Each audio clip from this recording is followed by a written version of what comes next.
अध्यक्ष महोदय,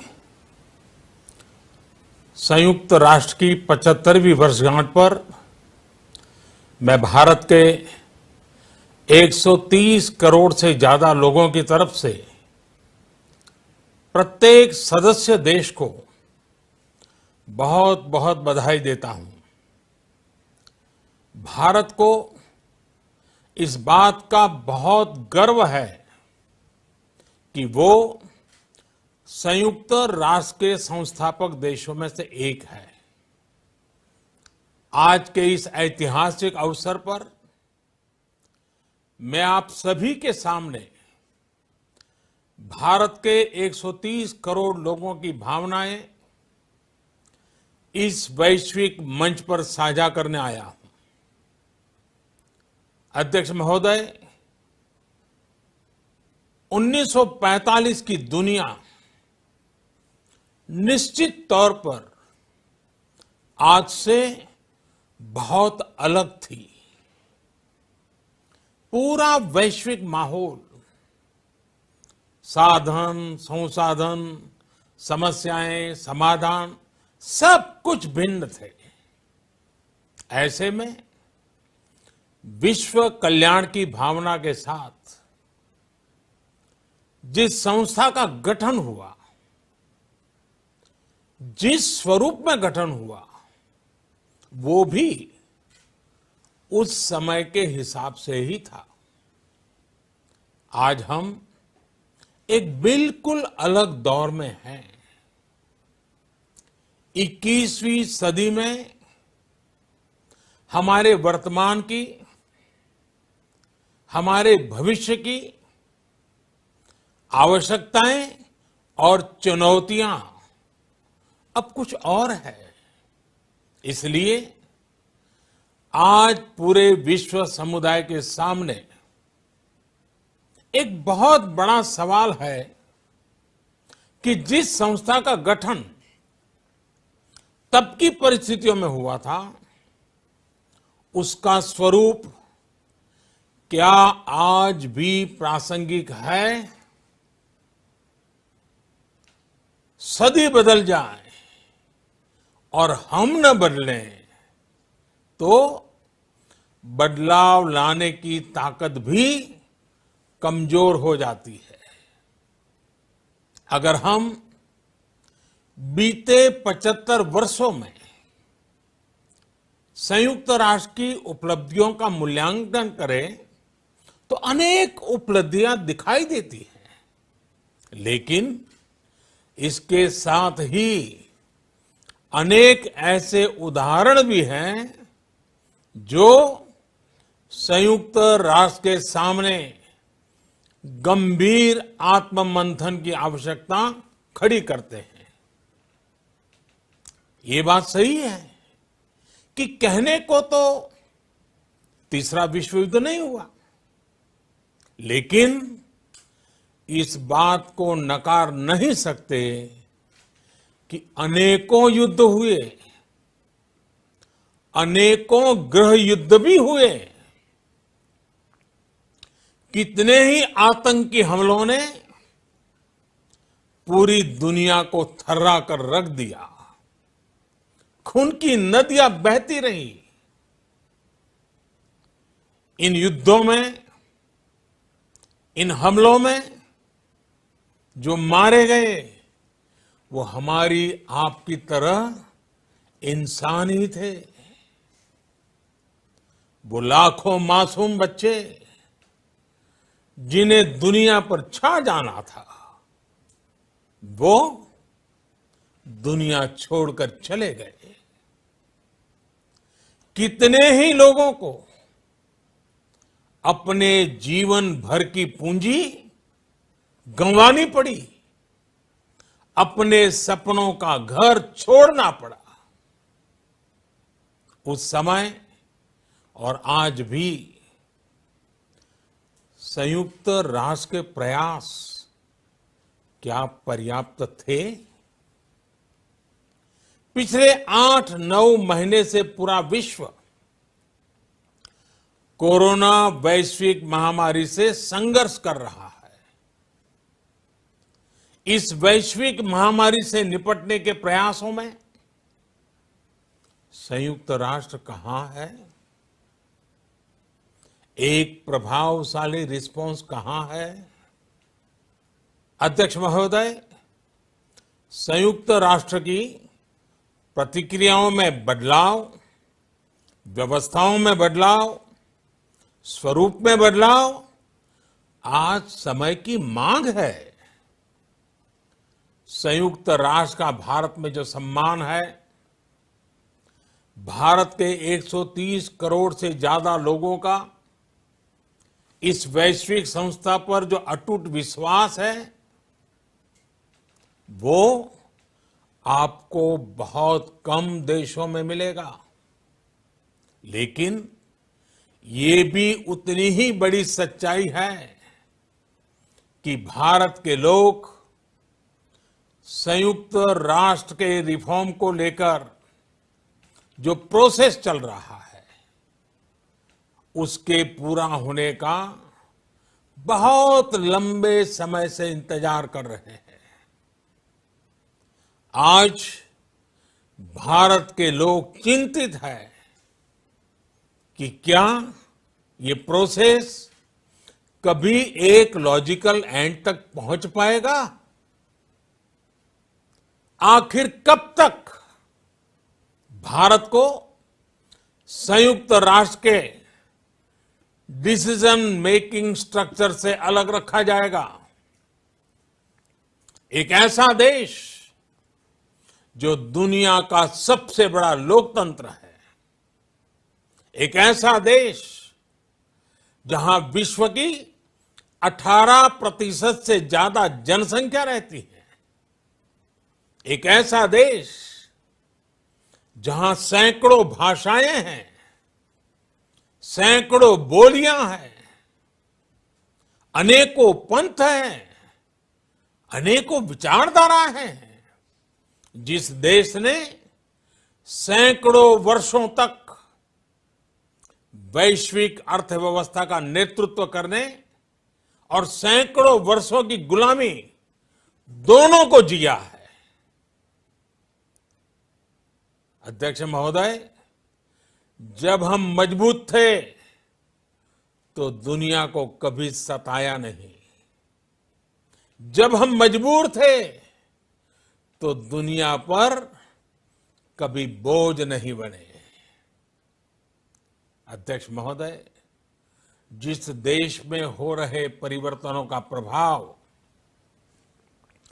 दुनिया के बहुत बड़े हिस्से पर पड़ता है, उस देश को आखिर कब तक इंतजार करना पड़ेगा? अध्यक्ष महोदय, संयुक्त राष्ट्र जिन आदर्शों के साथ स्थापित हुआ था और भारत की मूल दार्शनिक सोच बहुत मिलती जुलती है, अलग नहीं है। संयुक्त राष्ट्र के इसी हॉल में ये शब्द अनेकों बार गूंजा है, वसुधैव कुटुंबकम। हम पूरे विश्व को एक परिवार मानते हैं। यह हमारी संस्कृति, संस्कार और सोच का हिस्सा है। संयुक्त राष्ट्र में भी भारत ने हमेशा विश्व कल्याण को ही प्राथमिकता दी है।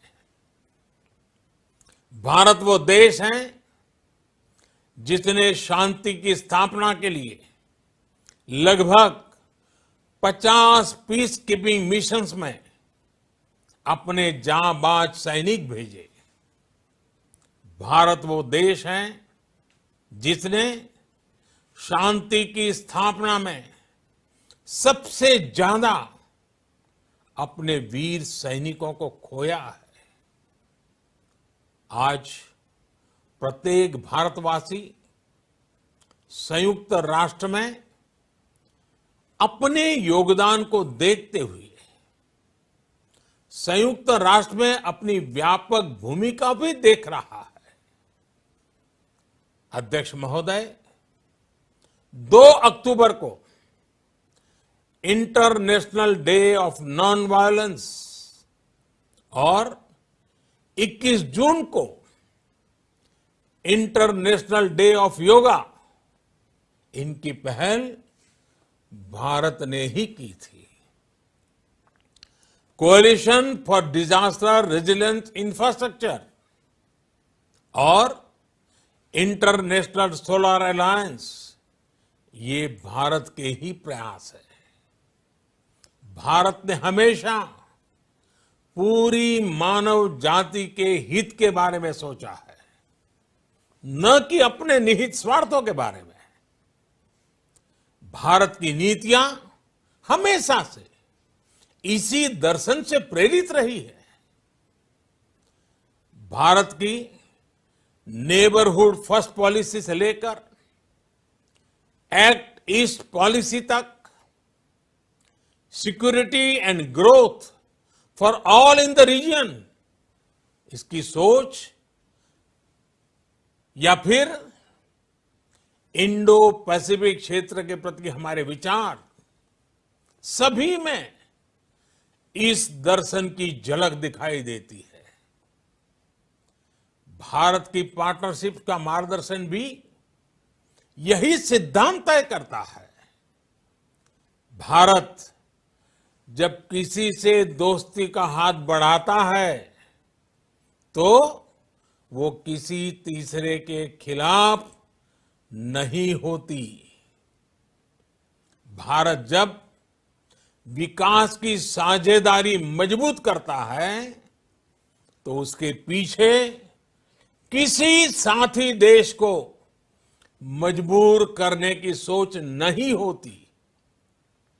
हम अपनी विकास यात्रा से मिले अनुभव साझा करने में कभी पीछे नहीं रहते। अध्यक्ष महोदय, पैंडेमिक के इस मुश्किल समय में भी भारत की फार्मा इंडस्ट्री ने 150 से अधिक देशों को जरूरी दवाइयां भेजी हैं। विश्व के सबसे बड़े वैक्सीन उत्पादक देश के तौर पर आज मैं वैश्विक समुदाय को एक और आश्वासन देना चाहता हूं। भारत की वैक्सीन प्रोडक्शन और वैक्सीन डिलीवरी क्षमता पूरी मानवता को इस संकट से बाहर निकालने के लिए काम आएगी। हम भारत में और अपने पड़ोस में फेज 3 क्लिनिकल ट्रायल्स की तरफ बढ़ रहे हैं। वैक्सीन की डिलीवरी के लिए कोल्ड चेन और स्टोरेज जैसी क्षमता बढ़ाने में भी भारत सभी की मदद करेगा। अध्यक्ष महोदय, अगले वर्ष जनवरी से भारत सुरक्षा परिषद के अस्थायी सदस्य के तौर पर भी अपना दायित्व निभाएगा।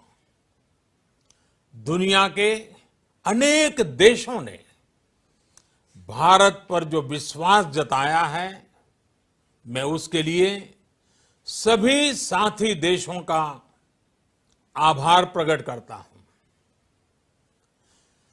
विश्व के सबसे बड़े लोकतंत्र होने की प्रतिष्ठा और इसके अनुभव को हम विश्व हित के लिए उपयोग करेंगे। हमारा मार्ग जन कल्याण से जग कल्याण का है। भारत की आवाज हमेशा शांति, सुरक्षा और समृद्धि के लिए उठेगी। भारत की आवाज मानवता, मानव जाति और मानवीय मूल्यों के दुश्मन आतंकवाद, अवैध हथियारों की तस्करी, ड्रग्स, मनी लॉन्ड्रिंग के खिलाफ उठेगी। भारत की सांस्कृतिक धरोहर, संस्कार, हजारों वर्षों के अनुभव हमेशा विकासशील देशों को ताकत देंगे। भारत के अनुभव, भारत की उतार चढ़ाव से भरी विकास यात्रा विश्व कल्याण के मार्ग को मजबूत करेगी। अध्यक्ष महोदय, बीते कुछ वर्षों में रिफॉर्म, परफॉर्म, ट्रांसफॉर्म इस मंत्र के साथ भारत ने करोड़ों भारतीयों के जीवन में बड़े बदलाव लाने का काम किया है। ये अनुभव विश्व के बहुत से देशों के लिए उतने ही उपयोगी हैं जितने हमारे लिए। सिर्फ 4-5 साल में 400 मिलियन से ज्यादा लोगों को बैंकिंग सिस्टम से जोड़ना आसान नहीं था, लेकिन भारत ने ये करके दिखाया। सिर्फ 4-5 साल में 600 मिलियन लोगों को ओपन डेफिकेशन से मुक्त करना आसान नहीं था, लेकिन भारत ने ये करके दिखाया। सिर्फ 2-3 साल में 500 मिलियन से ज्यादा लोगों को मुफ्त इलाज की सुविधा से जोड़ना आसान नहीं था, लेकिन भारत ने ये करके दिखाया।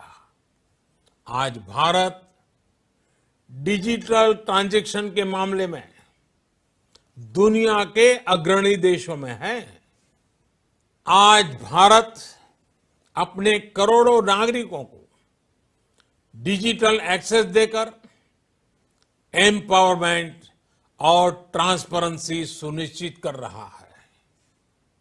आज भारत वर्ष 2025 तक अपने प्रत्येक नागरिक को टीबी से मुक्त करने के लिए बहुत बड़ा अभियान चला रहा है। आज भारत अपने गांवों के 150 मिलियन घरों में पाइप से पीने का पानी पहुंचाने का अभियान चला रहा है। कुछ दिन पहले ही भारत ने अपने 6 लाख गांवों को ब्रॉडबैंड ऑप्टिकल फाइबर से कनेक्ट करने की बहुत बड़ी योजना की शुरुआत की है। अध्यक्ष महोदय, पैंडेमिक के बाद बनी परिस्थितियों के बाद हम आत्मनिर्भर भारत के विजन को लेकर आगे बढ़ रहे हैं। आत्मनिर्भर भारत अभियान ग्लोबल इकोनॉमी के लिए भी एक फोर्स मल्टीप्लायर होगा।